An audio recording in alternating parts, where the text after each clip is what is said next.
C'est le grand chat dans le grand direct de l'info. Aujourd'hui, Jean-Marc Morandini, vous recevez Isabelle Aubry, auteure de La Première fois, j'avais 6 ans, publié chez O Éditions. Si vous souhaitez réagir, 01 42 32 15 15. Isabelle Aubry, bonjour. Bonjour. Merci beaucoup d'être en direct avec nous. Rien que le titre de votre livre est terrible. Ça s'appelle La Première fois, j'avais 6 ans. Pourquoi en parler tout d'abord ? Pour que les gens sachent que c'est l'inceste, pour que on sache qu'il y a des conséquences à l'inceste toute la vie, des conséquences sur la santé, des conséquences sociales, et que on a besoin d'en prendre conscience en France pour agir, que les pouvoirs publics agissent. Vous étiez très jeune, vous, quand ça a commencé pour la première fois ? Oui, mon père a commencé, j'avais 6 ans, donc par ce qu'on appellerait des agressions sexuelles aujourd'hui, et puis plus tard par des viols, et il m'a également prostituée dans des réseaux. Il y a une phrase très dure dans votre livre, quand vous parlez de cette première fois, quand vous aviez 6 ans, quand vous étiez dans votre baignoire, et vous dites « c'est dans mon bain que je suis morte la première fois ». Oui. C'est terrible.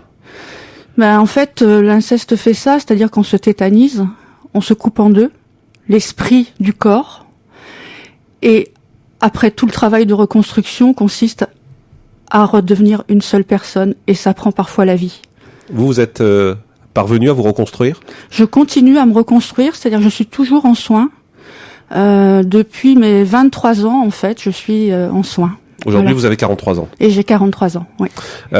Il y a une chose qui est étonnante quand on lit votre livre, c'est qu'à plusieurs reprises, vous parlez de l'amour que vous avez pour votre père. En tout cas, quand vous êtes jeune, les premières fois où ça se passe, vous continuez à dire « ce père, je l'aimais plus que tout ». C'est ce qu'il y a de terrible dans l'inceste, c'est que ce qu'il y a de pire, c'est de se dire « je n'ai plus de parents ». Puisque mes parents sont des monstres, je n'ai plus de parents, c'est abominable. On préfère encore avoir des parents monstrueux que pas de parents du tout. Vous voyez, c'est donc à un moment donné, le travail de reconstruction consiste à faire le deuil du parent idéal, et ça c'est très très dur et ça prend des années. Mais comment continuer à dire qu'on aime son père quand il fait des gestes aussi affreux ? Parce qu'un enfant a besoin de ses parents, un enfant a besoin d'amour, et en fait le problème de l'inceste, c'est qu'il y a confusion entre gestes sexuels et amour. L'enfant, lui, demande de l'amour, l'adulte lui répond par des gestes sexuels, donc l'enfant ne se rend plus compte. Mais vous, enfin, quand vous racontez en particulier les premières fois, vous vous rendez compte que ça ne va pas. Vous vous rendez compte qu'il y a quelque chose qui ne va pas dans le comportement de ce père, malgré tout. Oui, mais qu'est-ce que j'aurais pu faire? Voilà. Et votre mère? Pour parler, un enfant, il a besoin d'avoir confiance dans une personne. Donc, pour avoir la chance d'être entendu. Moi, je n'avais personne dans mon entourage à qui je pouvais parler, donc j'ai parlé avec mon corps.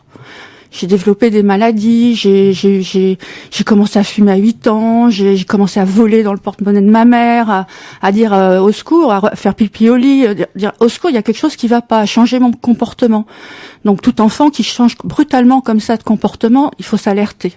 Vous dites d'ailleurs dans votre livre, peut-être pour qu'on comprenne aussi bien, c'est que votre père était quelqu'un de très dur et très violent. Donc il y avait cette crainte aussi du père. Oui, j'avais peur de lui et je dépendais de lui. Vous racontez aussi dans votre livre une scène, à un moment donné, vous dites que votre mère vous a demandé de vous allonger sur le lit, oui. Elle vous a fait déshabiller, et elle a rien dit. Elle cherchait quelque chose? C'est mon grand point d'interrogation. Elle se doutait? Pas compris pourquoi elle a fait ça. J'ai cette scène en mémoire. Elle m'a observée, elle m'a de la tête aux pieds. Je me suis dit qu'elle se doutait, oui. Maintenant, elle m'a toujours dit qu'elle se doutait de rien. Donc, à quel moment dans votre tête vous êtes dit qu'il fallait faire le deuil de ce père? Je me le suis pas dit comme ça, c'est arrivé tout seul au fil de mon travail personnel, parce que c'est un processus dans le rétablissement, hein, donc c'est arrivé, et puis une fois que j'ai eu fait le deuil de mon père, j'ai dû faire le deuil de ma mère aussi, dire je n'ai pas de mère.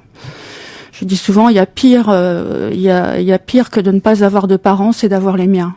J'aurais pu au moins avoir des illusions si j'avais été orpheline. Mais avec les miens, j'ai dû me débarrasser de ces monstres pour revivre. Voilà, et commencer à pouvoir agir et devenir une combattante, parce que je veux combattre l'inceste. Je veux que les pouvoirs publics prennent conscience de ce que c'est, un fléau de santé publique. L'OMS dit que 36% des filles, 29% des garçons sont victimes de violences sexuelles avant 18 ans. C'est quand même pas rien. Et aujourd'hui, en France, on ne fait rien. Je trouve terrible la phrase que vous avez prononcée. Il y a pire que de ne pas avoir de parents, c'est d'avoir les miens. Je trouve que la phrase est terrible.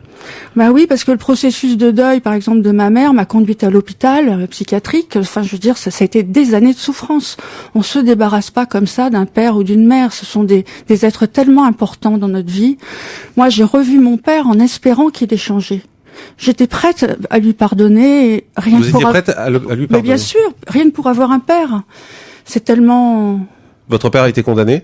Oui, il a été condamné en correctionnel, bien qu'il m'ait violé. Ça a été déqualifié, comme beaucoup d'inceste d'ailleurs. Il a pris 6 ans, il en a fait 4, et puis voilà quoi. Donc... Aujourd'hui, vous parlez, vous vous battez, vous avez créé une association, l'association internationale des victimes de l'inceste. Les chiffres que vous donnez sont assez effarants quand même. Et là, enfin, vous allez voir, on va prendre des appels dans un instant. Il y a du monde, monde qui vit ces choses-là. S'il y a une enfant ou un enfant, parce que ça peut être des garçons aussi parfois, des jeunes garçons qui nous écoutent, qu'est-ce qu'on peut leur dire là, s'ils vivent ça? Eh bien, qu'est-ce qu'il faut faire? Je leur dirais d'appeler le 119. Ouais. C'est anonyme, c'est gratuit. Ça n'apparaît pas sur la feuille de téléphone, enfin la facture de téléphone. Et ce sont des spécialistes au bout du fil qui pourront agir pour eux. S'ils ne savent pas à qui parler, ils peuvent appeler le 119. On dit beaucoup que les gens qui se retrouvent dans ces situations se sentent coupables. Absolument. Est-ce que vous, à certains moments, vous vous êtes senti coupable? Ah mais... C'est un calvaire. C'est en fait l'agresseur. Il met toute la culpabilité sur les épaules de la victime. Et pour peu que la victime parle, 9 fois sur 10, la famille la rejette au profit de la cohésion familiale.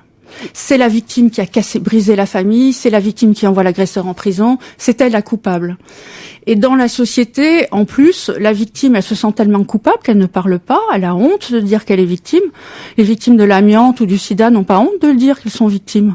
Pourquoi les victimes de l'inceste ont honte? Moi, mon travail, enfin mon attente, c'est de fédérer toutes les victimes d'inceste. J'ai envie de leur dire, rejoignez-nous, que nous soyons suffisamment puissants pour faire changer les choses.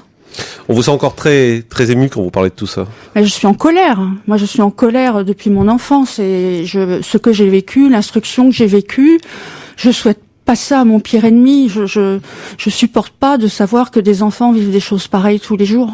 On va aller au standard. Bonjour Elisabeth. Bonjour. Bienvenue sur Europe 1, Elisabeth. Vous avez 41 ans. Oui. Et vous avez également été abusée par votre père pendant votre enfance? Oui. Vous aviez quel âge? Ça a commencé, j'étais toute petite. Mais bon, ce que je me rappelle le plus, c'est à partir de 11 ans. Ouais. Voilà, là, il n'a pas arrêté. Et vous avez déposé plainte à quel moment? J'ai déposé plainte il y a 2 ans. Vous avez 41 ans, donc vous avez 41 ans, oui. Donc vous avez déposé plainte à 39 ans, il a fallu du temps. Oui, il m'a fallu en fait un choc pour que j'arrive à franchir le pas, oui, à déposer plainte. Et vous attendez quoi de cette plainte? Plus grand chose, parce qu'on m'a dit que c'était prescrit. Mon délai de prescription était passé de 3 mois, ce qui est très dur. Ouais. Hein. Et puis bon, après ça, une fois avoir crevé l'abcès, on vit dans le même village, donc je suis, par rapport à la prescription, je suis encore beaucoup plus de mal à me reconstruire maintenant. Et Elisabeth, votre père, ça veut dire que vous continuez à le croiser? Oui, tout à fait. Et lui, il est bien vu dans le village. Et moi, je passe pour la méchante, la menteuse pour tout. C'est ce que disait Isabelle. Merci Elisabeth pour votre témoignage. C'est ce que vous disiez, Isabelle aussi. C'est très dur parce qu'il faut faire face aux soupçons des autres, au regard des autres. Absolument. Et en ce qui concerne la prescription, nous, ça a été notre premier combat. D'ailleurs, elle a été rallongée en 2004. Mais notre souhait, c'est que on soit comme au Canada, c'est-à-dire que l'inceste soit imprescriptible. Merci beaucoup Isabelle Aubry d'être venue sur Europe 1. Votre livre s'appelle La première fois j'avais 6 ans. Il paraît chez O Éditions. Et bon courage. Merci. Merci.